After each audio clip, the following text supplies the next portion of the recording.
Greetings and welcome back to my journey as a Magic player. I'm going to show you 3 games now on 4 times speed because I figured that it's really not necessary that I go into every detail of the match, but I also don't want to cut it, so instead we're just gonna play it fast. The commentary should make sure that you still know what's going on.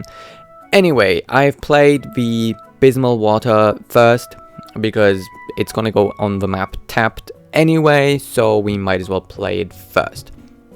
Afterwards, I feel pretty good about this game so far.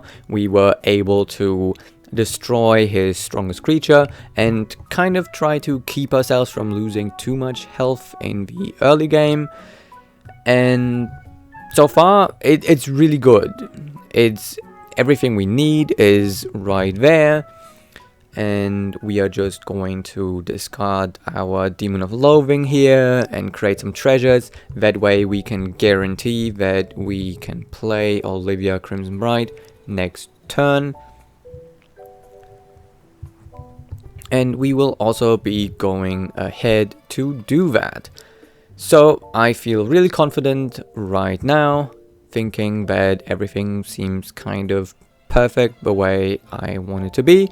We've dealt a lot of damage and got back into the game, but then things start going sour for us. The first thing was that we lost 2 creatures, and not only did we lose them, no, they were exiled, both of them, which is bad. So now we are going to have to try and get back into this game. I'm trying to go with Anye. I don't know how she's pronounced, but again, my opponent is just not going to let me have any victories of my own. I'm going to sacrifice Anya here for the Hullbreaker Horror because I just need a card on the map. But again with the magic cards, and I'm just trying to pull something good. I'm just trying desperately to pull one of my 4 copies of Return Upon the Tide, but I'm just not pulling one, so I'm just not happy. So far we are still in this game, health is still fairly even, and only now I'm starting to feel a little bit worried because, well, he just put a 4/4 creature on the map, but thankfully we are pulling a 5/5 creature.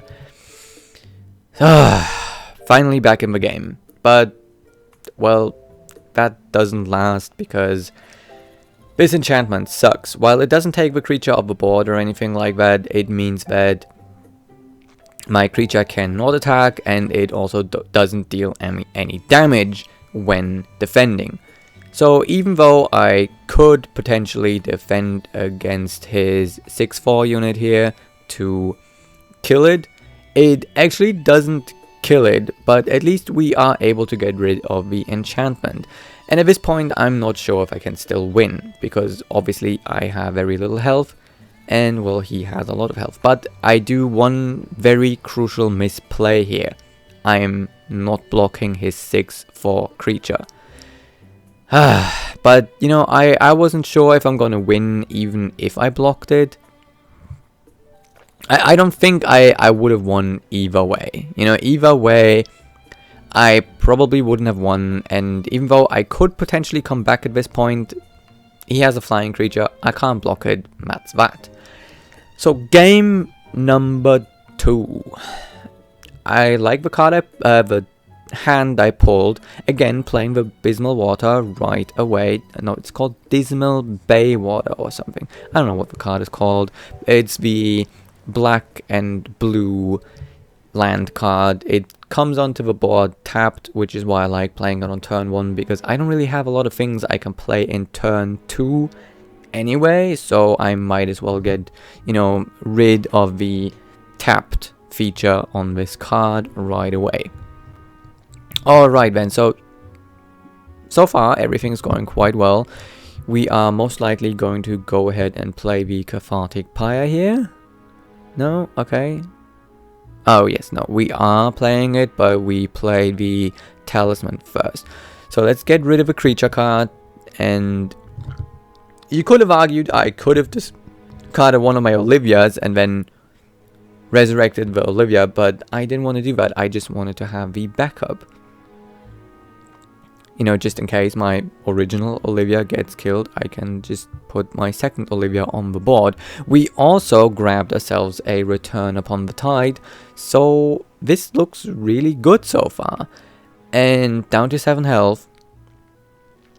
Can't help but feeling like we got this one in the bag. But my opponent also has a lot of creatures of their own, so but I do realize that he has no way of actually blocking all my creatures. If I were to just attack with all of them, I think I would be able to win no matter what,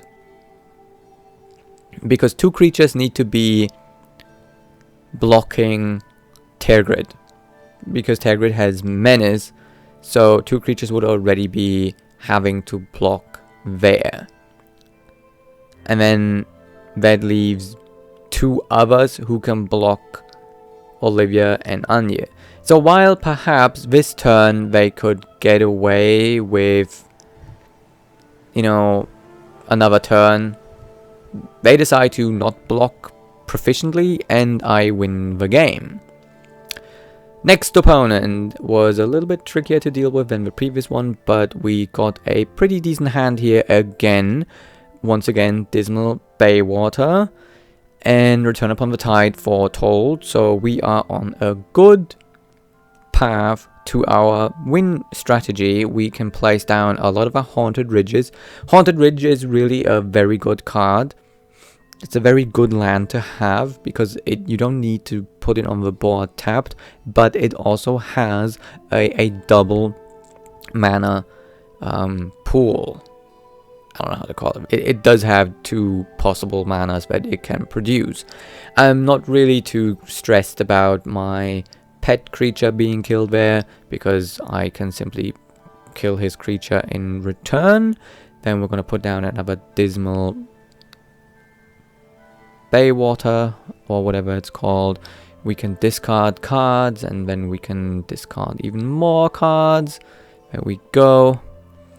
And next turn we are going to basically play our wombo combo. So there we go, that's Olivia on the board.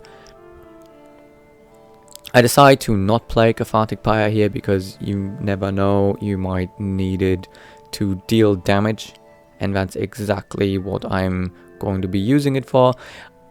Honestly, it wouldn't have mattered anyway, but I just wanted to get rid of that creature, and there we go, we won, and now we are back at the beginning. So what is my conclusion? The conclusion is that my deck works the way I've intended it to work, even though I don't already have all the cards that I need. In these 3 matches I was able to pull off my main combo, which is Olivia and graveyard things and resurrection things and so on and so forth. I did realize though that my deck was relatively weak, or very weak I should say, against decks with a lot of enchantment cards targeting my creatures, because ultimately my creatures are my best defense, and if I cannot defend my creatures then I'm pretty much defenseless. So I've had to think about how I could potentially defend my creatures more, and I went ahead and picked up the negate spell, and I put 2 of those into my deck, hoping that perhaps that would help. Negate lets you counter any spell on the cost of 1 generic mana and 1 blue mana. I have been getting the Dismal Baywater or whatever the card is called quite frequently in these 3 matches, so I do feel confident that we should be able to have blue mana available to us. Anyway, that's all for now. I hope you've enjoyed this video, and well, I enjoy making them, even though I know my content isn't exactly glorious or it's not going to help out anyone in becoming a pro at this game, because it's really just me showing off my deck and how I'm improving as a player. But perhaps it's going to be entertaining to some of you out there, and to those of you that have watched until the end, thank you, I appreciate the hell out of you, and goodbye.